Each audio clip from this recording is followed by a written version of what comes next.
25 अप्रैल 2025 का दिन चित्रकूट के जगत गुरु दिव्यांग विश्वविद्यालय में ऐसा दृश्य सामने आया जिसकी कल्पना नहीं की जा सकती। नेत्रहीन बच्चों पर लाठियों की बौछार, क्या ये मानवता के नाम पर किया गया काम था? क्या कभी ये सोचा गया कि ये वही बच्चे हैं जिनकी आंखों से एक साथ कई दुनिया ओझल हो जाती हैं? लेकिन प्रशासन ने ये भूल कर कि ये बच्चे जीवन से सबसे बड़ी लड़ाई लड़ रहे हैं, उन पर लाठियां बरसाई। इतना कैसे हो सकता है कि कोई शिक्षक, कोई स्कूल प्रशासन बच्चों पर इस तरह से जुल्म ढाए?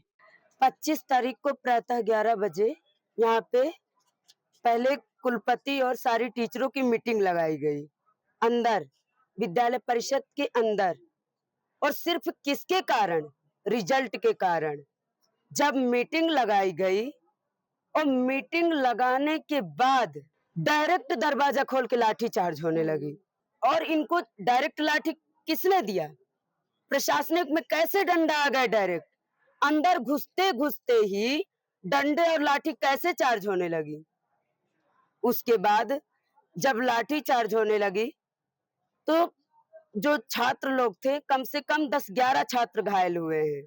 उसके बाद गार्ड भी थे, कुछ कर्मचारी थे, टीचर थे, जिनमें से सबसे ज्यादा सुरक्षा अधिकारी मनोज पांडे ने मारा है। और ये गार्ड डंडे फेंक फेंक कर दे रहे थे और एक छात्र बेहोश होकर के जब गिर गया, गिरने के बावजूद भी पीट रहे थे और ऐसे पीट रहे थे जैसे कपड़े को कूटा जा रहा हो। उसके बाद जब यहाँ पर लाठी चार्ज हो गई और हम लोग जो थे, जो छात्रावास था, वो छात्रावास की लड़कियां अंदर थी। बहुत ही कम लड़कियां रही होंगी बाहर।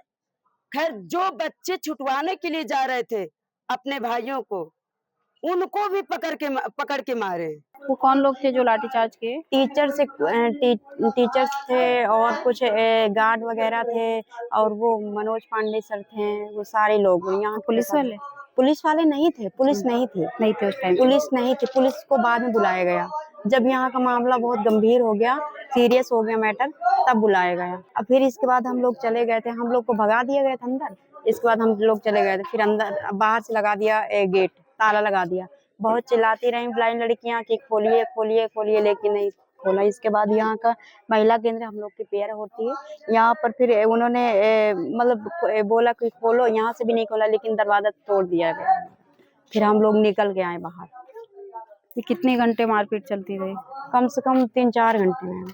मैम, हम लोग दरवाजा, उनको भाइयों को बचाने के लिए हम दरवाजा पटक रहे थे, लेकिन ये लोग दरवाजा खोल नहीं रहे थे।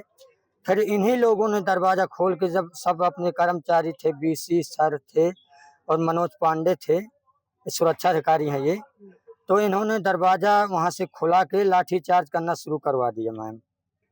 मैम हमें क्या हुआ, जैसे हम सीढ़ी के पास से गिरे तो जब हमारे लाठी लगी तो मैम हम एक गाड़ी 4 पहिया थी, तो हम वहाँ मैम गिर गए, लेकिन हम वहां से भी हमें उठा के फेंका गया, लाते लात मारा गया। मैम कितने लोग थे जो मार रहे थे? मैम कम से कम 5-6 लोग थे। मतलब यहाँ पे कोई सुविधा नहीं ना ब्लाइंड लोगों की।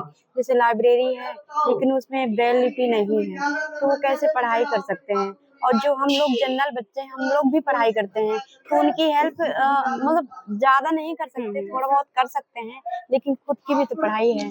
तो इसलिए यहाँ पर ब्रेल की भी कोई सुविधा नहीं है ताकि वो खुद से पढ़ सके। और जनरल बच्चा कब तक पढ़ाई, उसको पढ़ा के सुनाएगा, वो पढ़ेगा, वो खुद को भी तो पढ़ना है। बस वही चीज है कि यहाँ ब्रेल लिपि नहीं है, बहुत सारी सुविधाएं जो नहीं है। मैं बात करूं कि जब हमारा ये यूनिवर्सिटी जब सरकारी नहीं हुआ था तब बहुत बढ़िया रिजल्ट आ रहा था। 90% दिव्यांग भाई हमारे पास हो रहे थे, 10% फेल होते थे। भाई जो नहीं लिखता था वो फेल होता था। लेकिन अब जब ये हमारी यूनिवर्सिटी गवर्नमेंट हो गई है तो वो उल्टा हो गया है। 80% लड़के हमारे यहाँ फेल हो रहे हैं दिव्यांग भाई, और 20% लड़के पास हो रहे हैं। मैं रीजन पूछना था, तो ये किस अनुसार परिवर्तन हुआ है? और न तो हम लोगों की FIR दर्ज हुई है, ना ही तो हमें रिपोर्ट मिली मेडिकल, जिसके चलते अभी भी हम परेशान है कि हम लोगों की सुनवाई कब होगी। इसलिए हम चिंतित हैं। हम चाहते हैं कि तत्काल रूप से इसकी वो करें। अगर यहाँ देखा जाए, तरह तरह की धमकियाँ मिलती हैं और मानसिक दबाव में बच्चे हो रहे हैं, उल्टा सीधा बोला जा रहा है। दिव्यांग लोग हैं, उनके साथ अघटित कार्य हुआ है, उनको दौड़ा के मारा गया है। उस पर विद्यार्थी परिषद ने विरोध किया है उसी पे विद्यार्थी परिषद प्रशासनिक भवन पे ज्ञापन के रूप में देने आए थे हम लोग। हम पूरी विद्यार्थी परिषद चित्रकूट की टीम थी। उस पर हम लोगों ने ज्ञापन दिया है, 3 दिवस का समय दिया है। उस पर पश्चात कार्रवाई नहीं होगी तो हम लोग बड़ा आंदोलन करने के लिए बाध्य होंगे, प्रांत स्तरीय आंदोलन करेंगे हम लोग। आप लोग को कब सूचना मिली कि यहाँ पे हम ऐसा लोगों को उसी दिन सूचना मिल गई थी, लेकिन वहाँ इससे हम लोग आए थे तो इन्होंने आश्वासन दिया था कि हम 24 घंटे पे जांच करके रिपोर्ट दे रहे हैं, लेकिन 24 घंटे से अधिक हो गए। जब रिपोर्ट नहीं आई तब हम लोग आंदोलन के लिए आए हुए थे यहाँ। तो आज आपको किसके द्वारा 3 दिन का समय दिया जांच गया? की कमेटी बनी है, उसमें एडीएम साहब हैं, एडिशनल साहब हैं, तो उन्होंने एडिशनल साहब एडीएम साहब के माध्यम से ज्ञापन दिया गया है।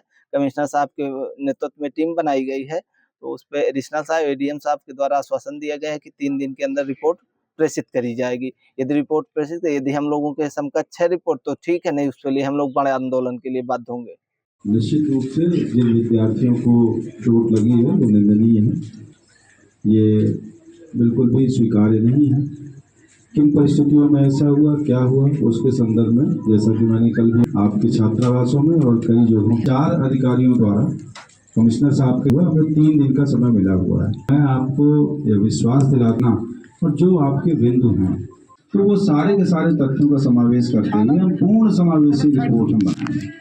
आप सभी की सुरक्षा, आप सभी के हित में यहाँ का जो जनपद प्रशासन है वो बिल्कुल कटिबद्ध है। बिल्कुल 100% हमारी ये इच्छा है कि आप सभी लोग यहाँ से अपने उज्जवल भविष्य की ओर जो है बढ़ें। घटना की तो अभी बहुत स्थितियाँ स्पष्ट नहीं है कि घटना किन कारणों से हुई, लेकिन ऐसा सुनने में आ रहा है कि छात्रों की अपनी कुछ मांगें थी विश्वविद्यालय में, और जिन मांगों को लेकर पूर्व में भी विद्यार्थियों ने ज्ञापन दिया था और विश्वविद्यालय से प्रशासन से अनुरोध किया था कि उन मांगों पर विचार करें और उन मांगों को पूरा किया जाए।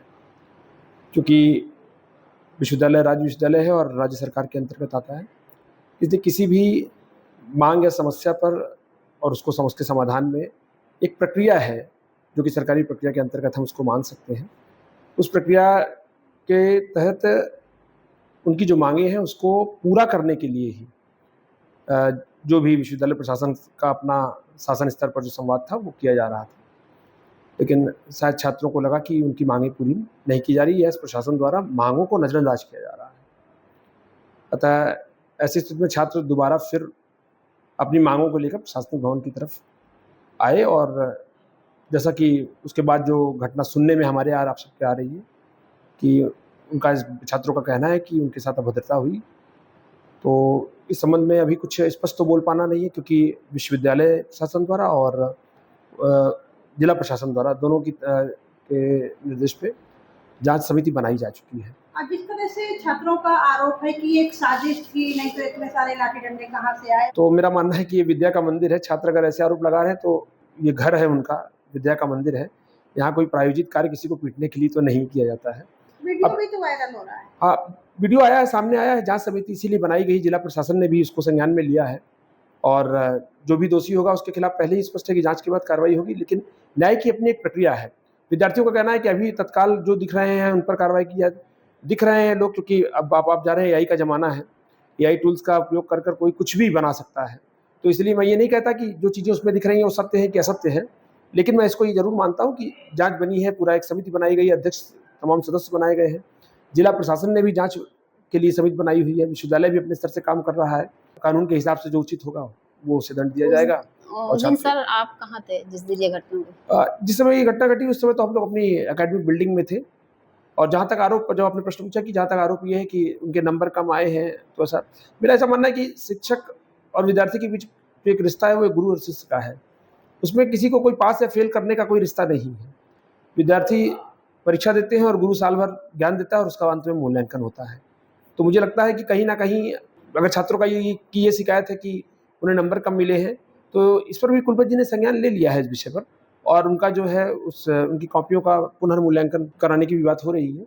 बहुत सी चीज़ों में अभी भी ध्यान देने की ज़रूरत है। अगर बच्चे आरोप लगा रहे हैं कि वहाँ पे शिक्षा की चीज़ें पूरी तरीके से नहीं है, बेल किताबें नहीं है, या फिर बहुत सी चीज़ें जो उन्हें नहीं पर्याप्त हो रही नहीं, बच्चों ने जो चीज़ें दी, जो बच्चे ये बात कह रहे हैं, ये उन्होंने लिखित रूप में भी हम लोगों को दिया है, और उस पर काम हो रहा है।